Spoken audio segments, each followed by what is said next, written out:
inyaya yekuti vanhu ngavararame zvakanaka. Despite kuti unobva kupi, unobva kuprovince ipi, ati mazviona ndozvatiri kuda izvozvo. Munhu wese ararame zvakanaka.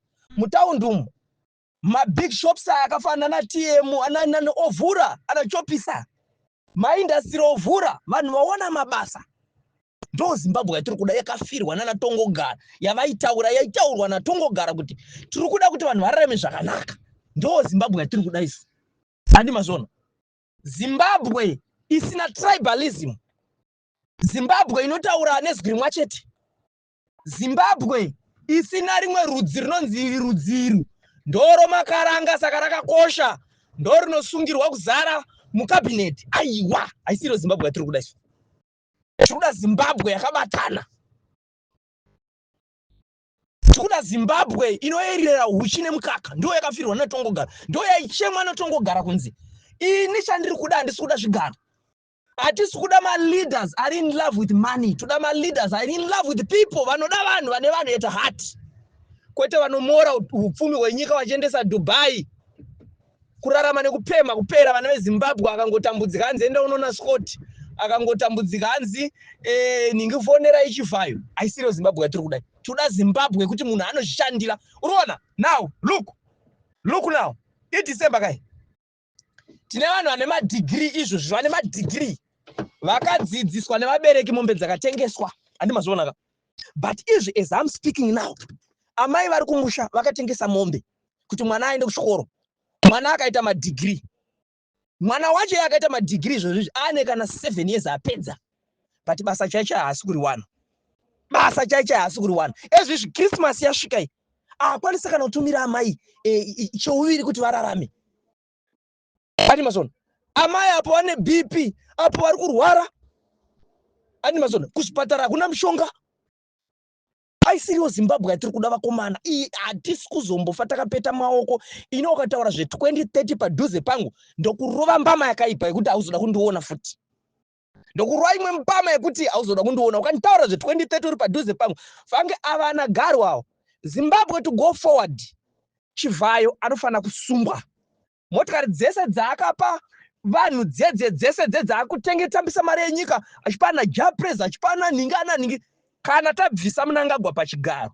Motikari dzese idzo dzinofana kutengeswa dziva dzaendeswa kuma-auction. Mari yacho torwa yobva yaendeswa muzvipatara. Chivhayo anofana kutaura kuti mari iyi ari kuiwana kupa hana industry inomupa mari. Mari kwaari kuitora tikukuziva. Anofana kutorerwa imba yobva yatengeswa nestate. Mari yacho yobva yadzorerwa government. Yobva yaiswa muma-institution egovernment. Garwe uyo imbavha ari kufana kusungwa Garwe. Handi mazvinzwa ka? Regai ndikutaurire final. Garwe ari kufana kusungwa. Garwe kana achinge asungwa ari kufana kuita account nemari dzaakaba Garwe. Handi manzwisa ka? Ezvezvi zvatanga kunyepera vanomusangana chete chakupai ma-offer letter. Ari kuenda kunana Dinota uko. Atanga kukorekta mari tanzwa kuti pane kapepa kari kufamba. Pane vanhu vari kukorekta mari. Pane mamwe mataikuni futi ari kunzi kuti tiri kuda land ipapo kuDinota ikoko tichazodai zvese zvinosvika tikuzviziva. Handi mazviona ka? Aisiriyo Zimbabwe yatiri Garu anofana kusungwa. Saka mukaona achiti Mnangagwa ngaafirepo Mnangagwa ngaafi. Chaari kungotaura ipapo ndechekuti ari kuda kuramba achiba. Andi mazona. Saka wese akaba achifunga kuti Mnangagwa achafira pachigaro kana Mnangagwa ari kuenda ku2030 tomumisa Mnangagwa wacho. Manzwa? Achida kana asingade tomumisa. Andi manzwa? Tomumisa izvozvo zvekutoti zii kudaika. Tanga chitofunga kuti pamwe zvatakatanzwa nerinyere kupe kuti anoda kuchinja constitution. Ndo yatangomirira ipapa kuti akatoitanga kutoichinja kana mangwana the next day you're gonna see what is going to happen. Ndo zvatimisa chete izvozvo. Takakumirira Mnangagwa iwewe neshamwari dzako kuti uchinje constitution. Immediately waichinja constitution pachamhanywa zvokuti tinotsoti kuratidzai kuti maZimbabwe ana kupusa. Because imimi maifunga kuti isu takapusa hatina kupusa. Handi mazvona. Tine vamwe vana vakadzidza vane madegree. Vakushandiswa kupota vachipiwa data. Unoenda kuchikoro woenda unodzidza. Waifana kunge pamwe utone position paZBC uchizvishandira uchiraramisa munhu. But unorarama nekupiwa data nemumwe murume kuti uende pasocial media kunotaura tsvina muchidefenda mbavha dziri kubira nyika. Enough is enough. Enough is enough. Enough is enough. Unoziva pesa apa pandaikura ndaifunga kuti kudzidza ndo wisdom. Ndaifunga kuti kana munhu akadzidza munhu anongwarira mukunge njere dzake dziri kumberi. But I begin to see kuti even munhu adzidza akaita madegree unogona kutonga uri dofo even une madegree. Because tiri kwaona mamwe matofo ari kutaura zve2030 nyika ichitambudzika kudai. Ezvizvo vanhu avasikwanisa kumboti vaenjoy Christmas. Vanoenjoy Christmas yacho mari iri kupi? Christmas iri kuenjoywa nevana vaMnangagwa nemabhuru ake nevana vamaminista. Ndo vari kuenjoy. Masoja esa haana chaari kuwana. Ufunga kuti wakapa musoja 250 US. Ichi chinonzi 250 chinopiwa musoja. Ane mhuri, ana amai vada kurarama. Ane masona. Ane vana vada kurarama. School fees iri kudiwa. Isi tiri kuti vaMnangagwa ngavachienda. Enough is enough. So 2030 mahumbwa. Ane masona ka. Kana panatsopinda vatungamiri tichaona nekumva vatosvika vachitaura kuti free education kuzvipatara mishonga yabva yawanika vanhu rapwa mahara ndozvatiri kuda izvozvo maindastiri obva avhura mari yoita pawa paeconomy apa kwete kusikira muchitenderedzwa nana Muturi Ncube nevanhu vaED. Atidi ini am not a bootlicker. I'm not doing this kuti ndakanzwa vamwe vachiti muri kutaura imana nyoka yemabhunu nekuti muri kuda kuti mupindewo mugovernment muzowana kuba. Handina chandinoda. But what I want, ndangoona vane Zimbabwe vachifara. What I want, ndangoona muzvipatara muine mishonga. Ndakarwadziwa pandakaona mumwe munhu anga ari muchipatara chinzi haasi kurapwa nenyaya yekuti hakuna mishonga, gumbo richitongera akuora akasungwa nechipuranga kudai. Aisiyo Zimbabwe yakarwirwa. And let me tell you and open to you enough. VaMnangagwa havasirivo vega vakarwa hondo. Kune maofesi akawanda. Toda kuaona maofesi achirarama zvakanaka. Toda kuona maofesi achirarama upenyu hwakanaka vachizvidyira zvakanaka. Because maofesi haisisiri time yavo yekuti vachishanda ezvinozvi. Because vakatoshanda kare. Vanhu vaive vane tendere kurarama zvakanaka. Because hapana Zimbabwe pasina maofesi. Zvino takaona vamwe vacho vakuroveswa naMuturi uku. Idi haupinde denga iwe. Regera zvako zvokuvhuravhura mabhaibheri because iwewe wakashandisa maofesi 2017 uchavimbiseni chazokuitira zvakati zvii zvakazetwa.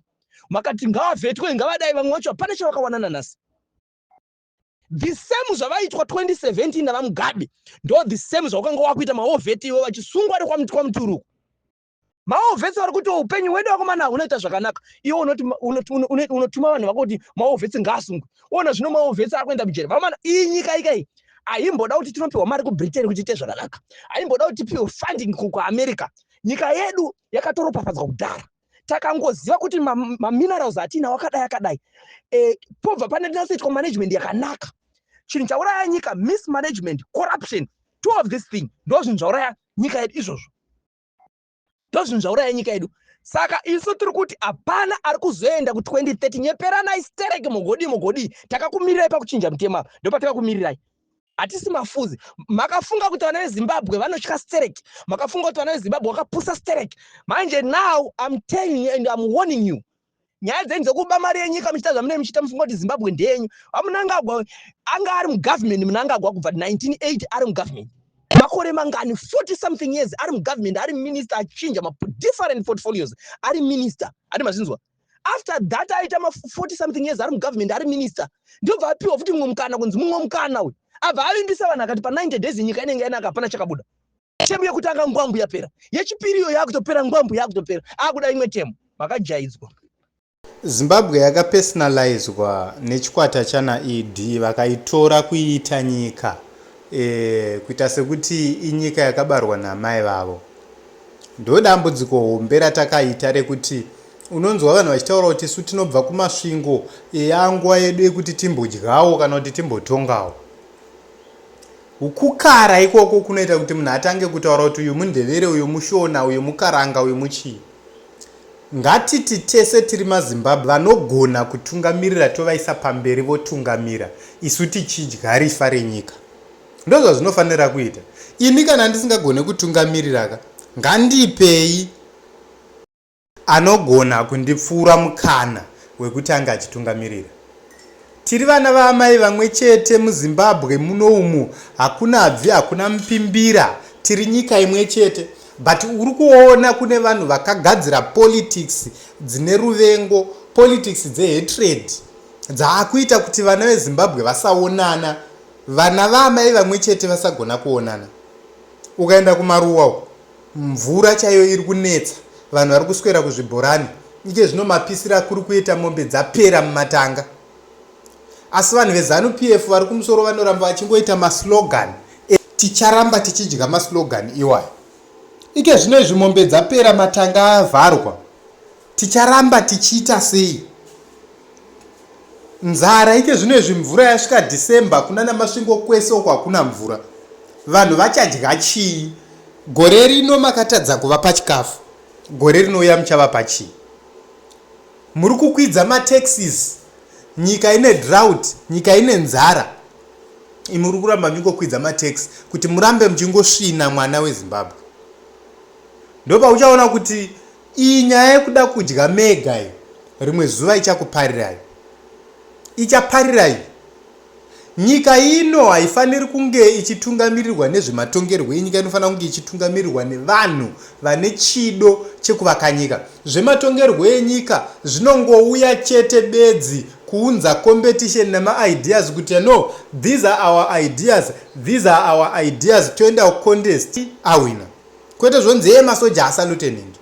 Ngazvipere izvo varume izvi.